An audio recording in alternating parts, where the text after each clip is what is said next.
No, you're not getting ripped off. Designer brands are expensive because of wages, retail structure, material, and design. Let's first start with a mental experiment. Pretend you're making your own garments. Let's say we want to make a pair of pants. Okay, so the first question is, how long would it take for you to sew your own pair of pants? A lot of that depends on the design of the pants. Going by this forum thread from patternreview.com, it seems like 3 hours is a good starting estimate. How much is your time worth? If your time is worth more than minimum wage, let's say $25 an hour, then that's 3 hours of labor, which translates into $75 in labor cost. Now onto the material cost. I went on Joann.com and I found this juicy couture hot pink terry cloth fabric for an amazing $4 a yard on a final sale.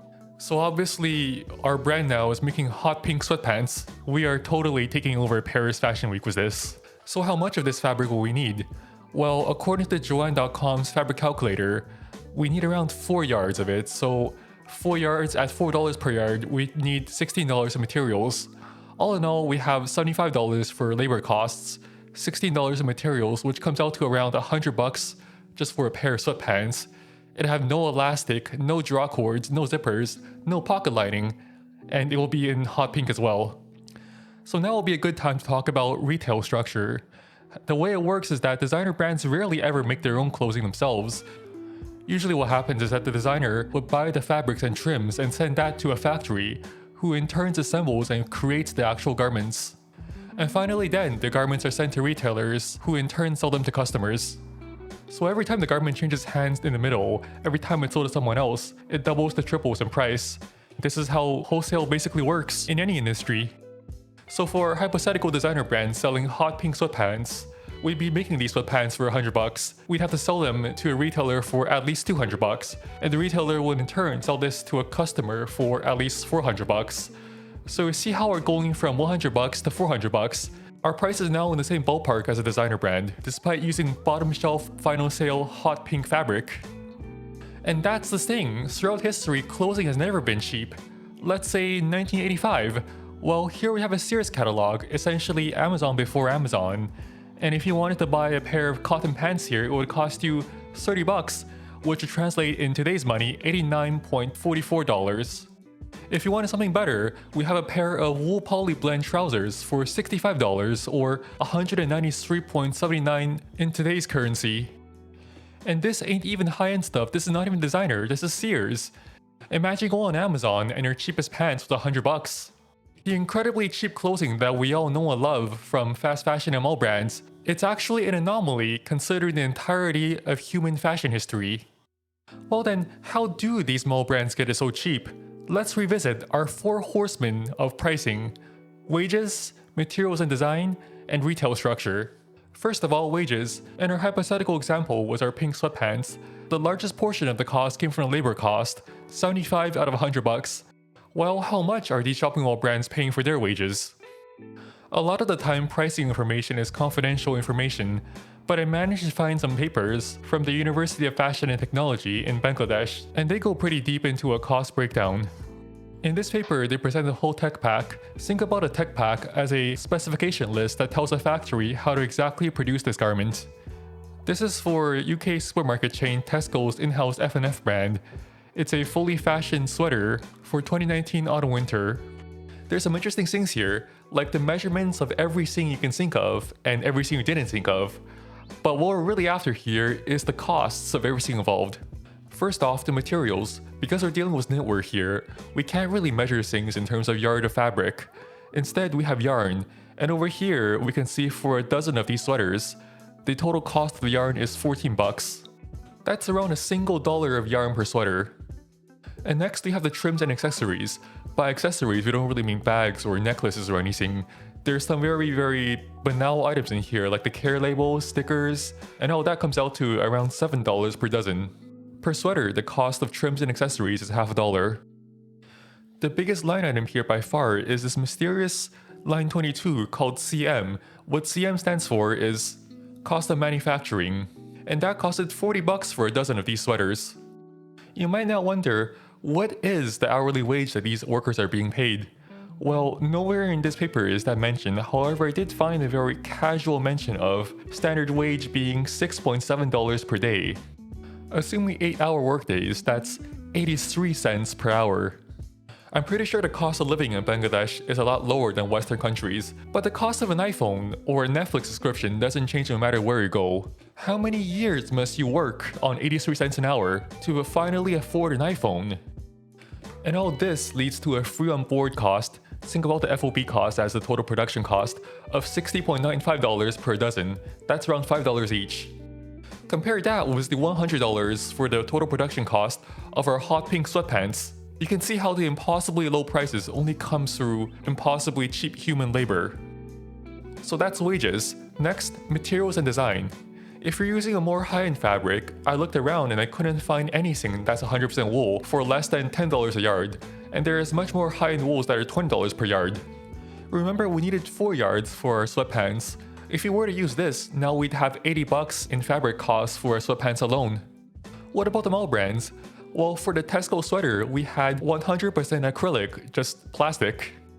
In a different paper from the same university in Bangladesh, we have a cost sheet for a pair of denim trousers, and over here the fabric is $2.3 per yard, around half the price of our final sailed hot pink terry cloth fabric. It just seems like there's no way any shopping mall brand can even afford to use a 100% wool fabric at this point, which is why we never see it. All you get is this pitiful cashmere-like acrylic, this cheap plastic imitation of a piece of clothing. We've talked about clothing-shaped objects in a previous video. Now we're witnessing how a CSO is born. And speaking of pricing, that brings us to retail structure. For many of these shopping mall brands, they own their own stores, so technically they don't have that middleman retailer in the middle that needs to eat up the margin. For example, for Nike, a $100 running shoe has a production cost of $22. The wholesale price, that's the price being sold to retailers, is $50, and the retail price, the price charged to customers, is $100. So that's around a 4.5 times multiplier on the original production cost. What about for a Tesco sweater? They own the stores, they don't need to pay that middleman, they can get it for cheaper, right? Well, it seems like from articles from 2019, similar sweaters are being sold around £20, which is around 27 US dollars. That's like 5 times production cost. I guess this wasn't cheaper after all. They just decided to keep the money for themselves. So finally, what about designer brands? Well, remember when we said there's a 2 times to 3 times multiplier from wholesale price to retail price? Well, in the world of fashion, this is usually 2.5 times to 2.7 times, which leads to a total markup from production cost of 5 times to 10 times. If your retail price is $100, then the wholesale price would have to be $37 to $40 based on that 2.5 to 2.7 multiplier. This is also why final sales become final at 60% off. Any lower and the store will be losing money per sale. According to the same article, the production price is around 1/5 of the retail price. So for a $100 retail price example, we have a production price of $20, which will be sold to retailers for $37 to $40, and finally $100 being sold to the consumer. Now this might seem excessive, but I can assure you it's perfectly normal. The reason being there's a lot of costs that go into running a store, things like rent, wages, advertising. None of that is free, and of course there's the big fashion problem. Things go out of style every 6 months. After that, things need to be sold on sale. In the world of fashion retailing, there's a concept known as sell-through rate, essentially how much of your collection you sell at full price. The standard target for a sell-through rate is 70%, which means 30% of what a retailer buys is sold on sale, and all that eats into your margins. Remember the Nike example? Well, for a shoe the retailer buys for $50 and is sold to the customer for $100, they only made $6 of profit on the shoe. But for designer fashion, there's a good reason why these retailers, these boutiques or department stores exist. Most of your favorite independent fashion designers probably aren't making that much money at all. There's no way they can even think about running their own stores in all major cities around the world. So it makes sense to gather a bunch of these brands into a single boutique. The store buyer can then select the best brands and then the best individual items for these brands for a particular location because they understand what a local customer wants the most, and in turn they can advise these customers on what looks best on them. So there's a very good reason why they're selling a $40 item that they bought for $100 to the customer. There simply isn't a better way to sell designer fashion. Okay, but what about these direct-to-consumer brands, like Quince?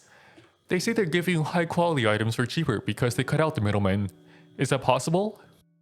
Well, technically, considering how retail structure works, they could give you higher quality items or, Considering capitalism, they could just keep the profit for themselves. The Washington Post tested a Quinn sweater against a Uniqlo sweater, and guess what? The Uniqlo sweater was more durable, for cheaper than Quinn's. Not a good look. There's a really good post on the Brand Panic Substack talking about how Quince essentially just makes dupes of designer items, backed by nothing but aggressive influencer marketing. If you know anything about these D2C brands, they're all backed by venture capital. The way VC works is that they expect your company to have hockey stick growth. They're expecting your sweater company to become the next Google, and obviously they have a better chance of getting there by selling you a crazily marked up sweater that's slightly better than cost than selling you a genuinely well constructed sweater at a good price. Really, if your favorite clothing company is on Crunchbase, that's not a good sign. Okay then, what about luxury brands? The brands that do everything in-house, from retailing to manufacturing. In theory, they can give you an even lower margin because everything is vertically integrated. In an article from Vogue Business, a bag from a company that shall not be named that was selling for $2,780 was actually made for only $57. Oh, and of course, Chinese-ran Italian sweatshops were involved. I think these brands are part of the reason why people don't trust designer pricing. So really, at the end of the day, how much should you pay? Well, it depends. If you're paying the price of a used car for a bag, or if you're paying $500 for a t-shirt, you're obviously getting ripped off. But also, if your coat costs only $50, it's probably too good to be true and probably just a CSO. For every fashion item there's a right way of making that item, and that'll come with the right cost. Really, independent fashion brands are your best bet for an honest piece of clothing. And if you worked in high-end or designer fashion and you understand firsthand how the pricing works, please drop a comment. Everyone watching this video would appreciate your knowledge, and I'll make sure your voice becomes heard. That's it, thank you for watching, 𝗵𝗽𝗶𝗿𝗀𝗿.